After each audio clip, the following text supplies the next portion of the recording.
অনেক দিন পর ফ্যামিলির সবাইকে নিয়ে ফ্রাইডেতে আমি ঘুরতে বেরোলাম। যেহেতু সুমনের সবসময় অফ ডে থাকে সানডেতে, তো আমার কখনোই ফ্রাইডেতে বের হওয়া হয় না। ফ্রাইডেতে আমার বাসায় একা একা থাকানো লাগে।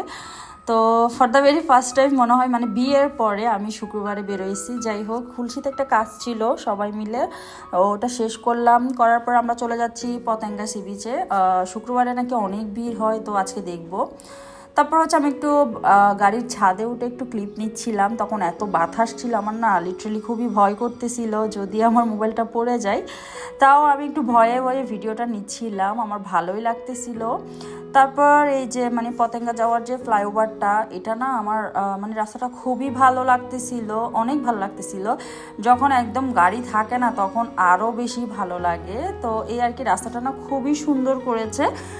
আরও একটা হচ্ছে, দেখা যাক কি হয়। তারপর হচ্ছে এই যে আমরা একটু গানও শুনতেছিলাম। তারপর আলিফকে বললাম একটু ভিডিও নেওয়ার জন্য, পরে ও নিজে ছাদে উঠে নিজের একটা ভিডিও নিল।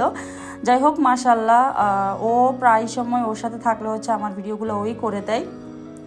তারপর এই যে পতেঙ্গা চলে আসলাম। ভাই রে ভাই, ঢুকতে কি পরিমাণ মানুষ জাস্ট দেখেন।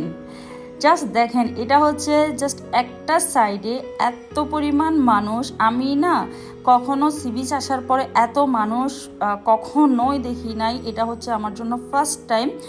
তো আমি একটু প্লেস খুঁজতেছিলাম যেখানে হচ্ছে একটু মানে একা বসা যায়, মানে গ্যাদারিংটা কম হয়, এই জন্য পরে আমরা একটা মানে জায়গা খুঁজে নিলাম। তারপর এখানে বসলাম। কিন্তু তার আগে আমাদের ফুচকা, ছোট পেঁয়াজু এগুলো অলরেডি একবার খাওয়া হয়ে গেছে, যেটার ক্লিপ আমার আসলে নেওয়া হয় নাই। পরে হচ্ছে আমরা গল্প করতে করতে একদম সন্ধ্যার পর হয়ে গিয়েছে। পরে আমরা আবার অর্ডার করেছি এখানে চিকেন ফ্রাই অর্ডার করেছিলাম, পরোটা, তারপর হচ্ছে আবারও ছোট পেঁয়াজুটা অর্ডার করেছি। তবে এই দোকানের পেঁয়াজুগুলো না এত মজা ছিল, বেশি ক্রিস্পি ছিল।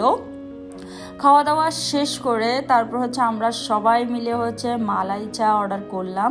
আম্মু তান্দুরি চাটা খুবই পছন্দ করে, বাট মানে আম্মু সেদিন ব্যাড লাগছিল, তান্দুরি চাটা অ্যাভেলেবেল ছিল না। পরে হচ্ছে মালাই চাটা খেলো। তো আয়াতের কিছু ক্লিপ নিচ্ছিলাম, ফ্যামিলির সবাই মিলে হচ্ছে এনজয় করতেছিলাম। আসলে আলহামদুলিল্লাহ, এই দিনটা মানে সবারই আসুক, সবাই সবার ফ্যামিলি নিয়ে এভাবে একটু ঘোরাফেরা করুক, এইটাই, আর কিছু না, এখানে আসলে শান্তি। পরে আমাদের অলমোস্ট অনেক রাত হয়ে গেছিল। তারপর আমরা ব্যাক করেছি, বাসার দিকে চলে যাচ্ছিলাম। দেখেন এই রাস্তাটা মানে যাওয়ার রাস্তাটা একদম ফাঁকা, দেখতে খুবই ভালো লাগতেছে। এই দিক দিয়ে না মানে এই রাস্তা দিয়ে আমার বেশ কয়েকবার আসা হয়েছে, তবে নিচে দিয়ে বেশি যাওয়া হয়। পরে রাতে খাওয়া দাওয়া করে হচ্ছে একদম রাতের 11:30টার দিকে আমি একটু কাঁচা আম খাচ্ছিলাম। আসলে আমার এত ক্রেভিংস হচ্ছিল যে মানে আম না খাইলে মনে হয় আমি মরে যাব এরকম। যাই হোক, আলহামদুলিল্লাহ খেতে চেয়েছি, ফ্রিজও ছিল, খেয়ে নিলাম। সো আজকে ব্লগটা কেমন হয়েছে কমেন্টস করে জানাবেন। আল্লাহ হাফেজ।